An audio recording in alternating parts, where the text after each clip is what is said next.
I'm so wasted today kasi nga po, galing ako sa inuman. But I finally got my order sa Shopee. So, well, I'm gonna do like a video later kung anong nga ba, kung nag-work nga ba talaga or maganda nga ba talaga ang product ng Shopee. So, I'll see you later guys. Bye for now. Guys, ito na nga tayo. Magre-review tayo ng in-order natin sa Shopee. So, hindi ko sure kung maganda nga ba itong product ko o hindi. So, malalaman lang natin pag binuksan natin to. Malalaman natin kung worth nga ba ang product ng Shopee. Let's see. So, bali nakuha ko to free shipping because merong voucher na binigay sa akin si Shopee for free shipping. Kaya naabot ko yung minimum amount. So, ito na siya. Binubuksan ko na ito. We're trying it now. Let's use our fake nails. Hindi ko matanda kung ano in-order ko. Okay. Nag-order pala ako ng ng fake nails, glue. Be, patsa na kayang monetization karon ng copyright. Thank you. So, hindi pa gubaan ako ni Kulit. Sabi nga wag magpa-play ng video kapag ng music pag nagvi-video kasi copyright monetize ako niyan mamaya. Hindi ko kaya mag-copyright. Sorry guys. So, anyways, sinusubukan natin. Ang hirap buksan. May gunting dyan. Alam ba, nega talaga eh. Nega talaga yun. Sensya na guys, wasted talaga ako. Lasing ako kagabi. So, bali, ito na yung product. So, ito yung in-order ko. Alam ko, fake nails to. Na may kasama ng glue. Alam ko na ito yung mga matte na nail polish na in-order ko rin. Tapos may dala ditong glue, tapos yung fake nails. Actually, ito yung suot ko ngayon, fake nails to. Kasi wala akong kuko, so walang karapatan ng bahala. So, dito ako maas sa mga fake nails. May gunting ba dyan? Saan gunting? Dali lang guys, sandali lang. Babalik ako. Wala ko ng gunting. Hindi ko kasi buksan to eh. Diba yan? Gumana ka na. So guys, I'm back. Nangiram muna ako ng gunting dyan sa mga sabi gunting ito gunting. So, titignan natin kung worth it nga ba ito o hindi. Gunting ko na siya. Magpo-post ako ng video guys kung maganda bang klase ng product ng in-order ko. Pero mura talaga sa Shopee ngayon, marami silang sale. So, ito yata mga 3 days bago ko natanggap ulit to. 3 days yata yung delivery. Maganda Shopee si natin. Ay, hirap ko saan. Grabe sila kung makapag grabe naman ito. Ay, ito na siya. Okay. Siya guys. Excited na ako.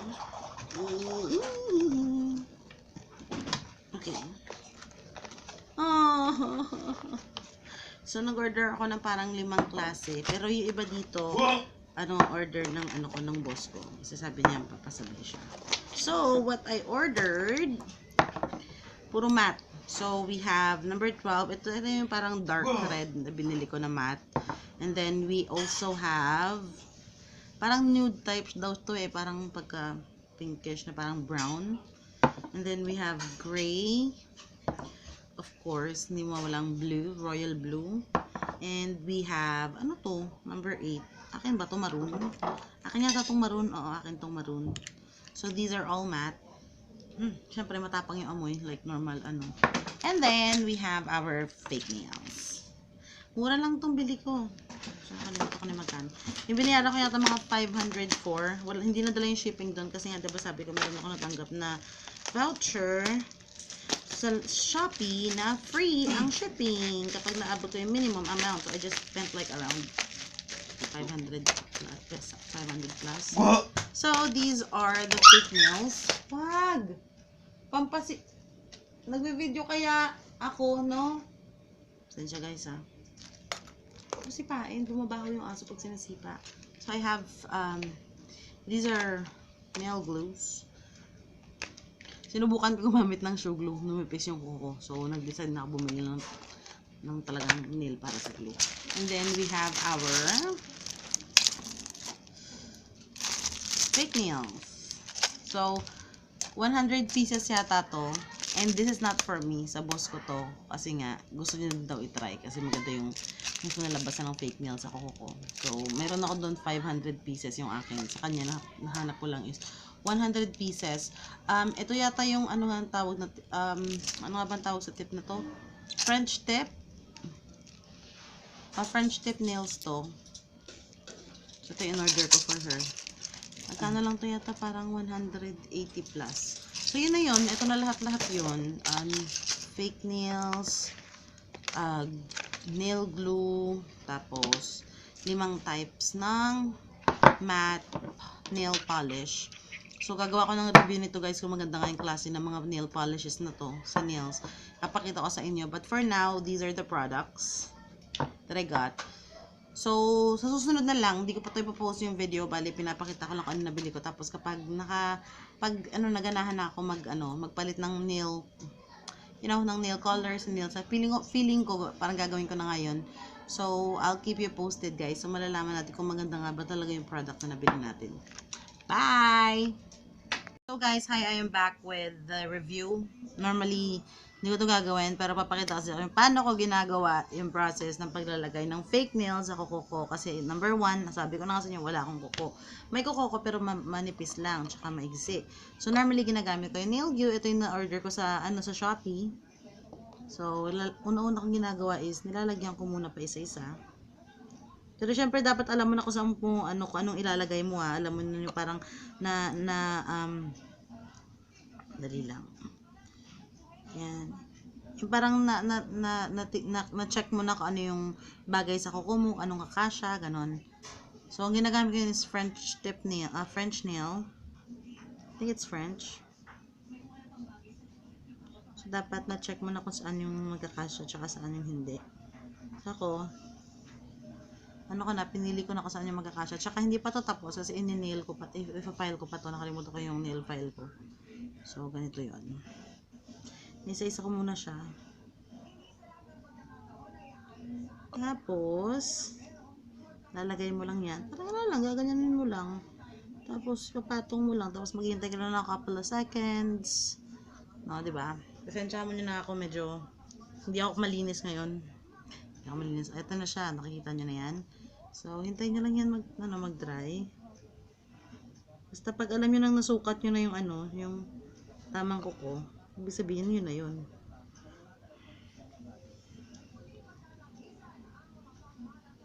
Normally, ginagawa ko palagi yung French tip. And, I mean to say, ballerina nails, or normally, mas common is coffin shaped nail. So sa mga dulo may mga maliliit pa na, pero madali lang kasi in-nail file mo lang yan Madali lang yan. So tapos na ako dito sa kabila, ganito siya tignan. See? So iba siya. So dali lang. Papakita ko sa inyo yung look pag natapos na lahat. Okay. Tada! So, ito na siya. Iniisa-isa ko na. Tapos ilagay mo na. Mag-stay ka lang for a couple of minutes. Ganon. Yan. So, maganda siyang class. First time ko actually gagamitin to.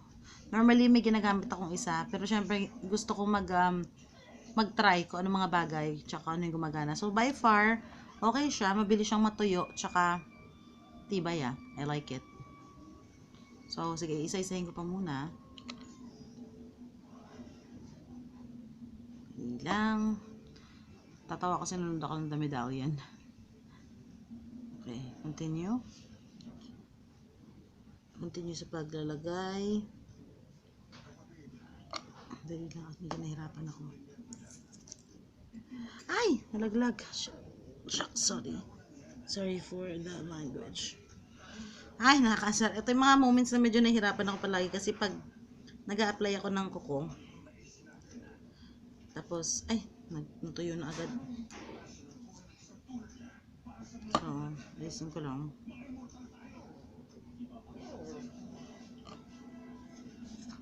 Okay, let's do it one by one. Okay. Okay. Alright. Fast forward ko lang to para makita nyo na yung part na nagpa-file ako. Kung maka-fast forward, alam mo, tamad na tamad talaga ako mag-edit. Para maglalagay pa ng maraming arte na mag-fast forward and everything. Hindi ko talaga siya ting. I admit, hindi ako creative. Wala lang, just wanna share you guys anong ginagawa ko sa buhay ko. Hindi nila lang masama siguro doon, di ba? Okay, I'm doing it right. Malapit na ako matapos. So, bear with me. Okay, malapit na. Super lapit ko nang matapos, guys. Ito nyo na maya-maya yung final look. Ang bilis yung matuyo. Ang bilis yung matuyo.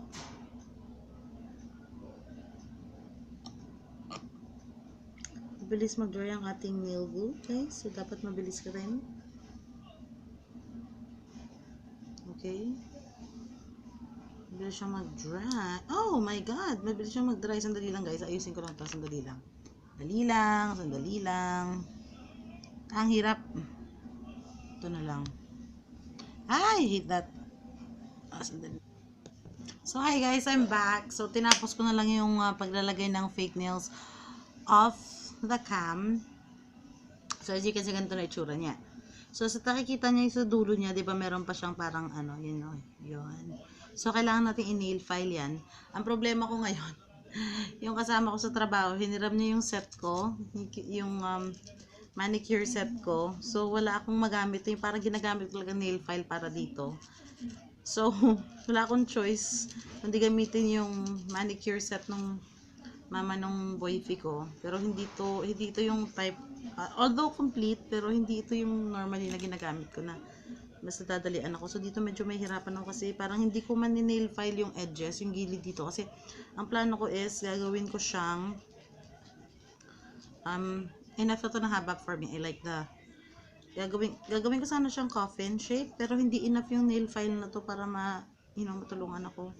So, gagawin ko na lang siya kapag nandito na sa akin yung Pero for now, okay naman yung shape na to. Hindi naman siya pangit. I mean, I like it.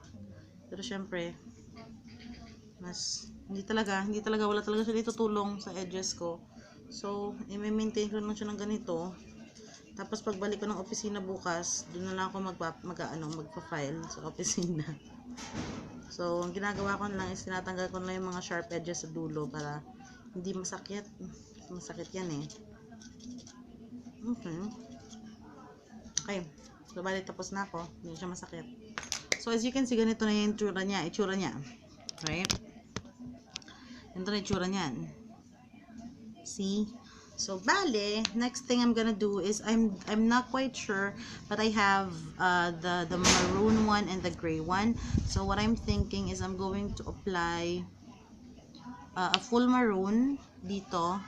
I'm gonna apply gray here. So, we'll try that.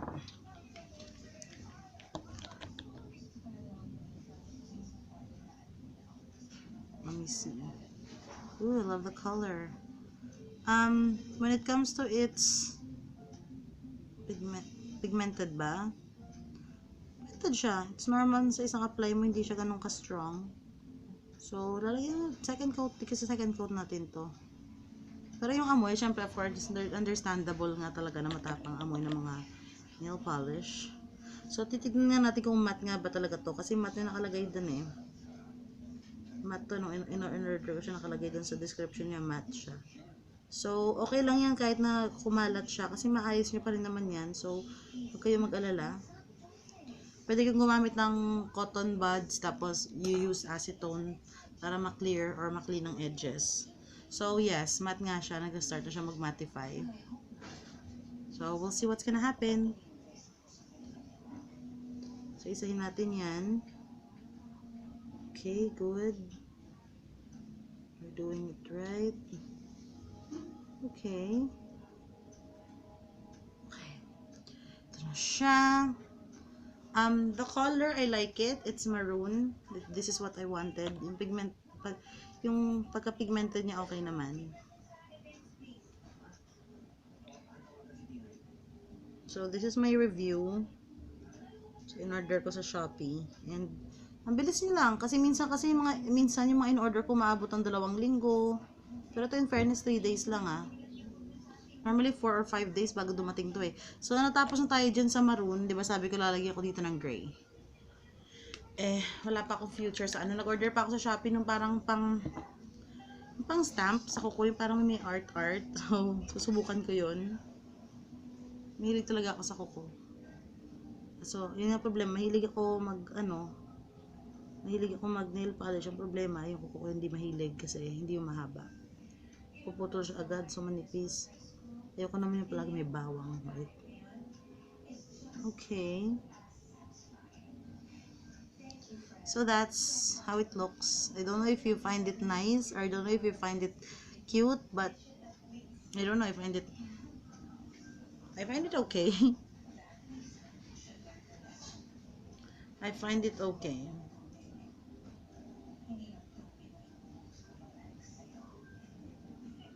Alright, so that's it. That's the first one. So, lalagyan sa kabila. Mahirap kaya palagi sa kabila. Hindi ko gusto yung ganitong klaseng nail shape kasi gusto ko talaga palagi ako naka-coffin shape. So, I really find this one, I don't find it cute. I don't find it hardcore. I'm gonna try next time yung stiletto type. Kasi wala talaga ako. Hindi ko talaga dala yung wala dito yung ko eh. Yung set ko. So, okay na. So, let's move on to our left hand. Mahirap kasi. Kasi kanan nga talaga ako. So, mahirapan ako. Ito yung palagi yung struggle ko. Kaya minsan, pag andito yung best friend ko, humingi talaga ako ng tulong sa kanya. Kasi para malinis, tignan. So, this may take a while. So, dahil nakita nyo naman kanina kung paano ko ginawa dito, babalik ako mamaya, ha? Pagbalik ko mamaya, makikita nyo na yung final look ng yung final look. So, bye-bye muna ngayon. So, hi guys, I'm back. I just finished putting nail polish. So, ito na yung final look. Medyo makalat pa siya, pero nahirapan pa akong linisin kasi nga, medyo basa pa siya. So, by far naman, sa review ko, maganda siya. Ano ba pangalan ng product na to? Nakalagay dito, BK Matte. As you can see, BK Matte. By far, okay naman yung review ko. Hindi ganun katapang yung amoy niya. Unlike sa iba na nagagamit ko na ang sakit sa ilong. Tapos yung pagka-pigmented niya, okay naman. It took me yata 2 coats to make sure na hindi nakikita. Yung kapag, di ba alam mo pag tinutok mo yung ito sa araw, makikita mo talaga na parang merong yung pagka-transparent. So, okay siya. Ang disadvantage lang is wala akong makitang disadvantage. I find it cute.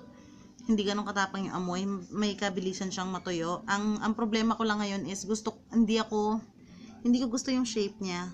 So, ang problema, kasi nagmumukha siyang hindi totoo. Nagmumukha siyang peke. So, kapag kasi meron akong pag andito lang yung yung nail file ko, malalagyan ko to ng shape, mas maganda siya tignan, tsaka mas magmumukha siyang tunay. So, yun nga ang problema. Ayoko siyang putulin kasi gusto ko ng ganito kahaba, pero gusto ko yung haba niya parang pareho sa coffin shape.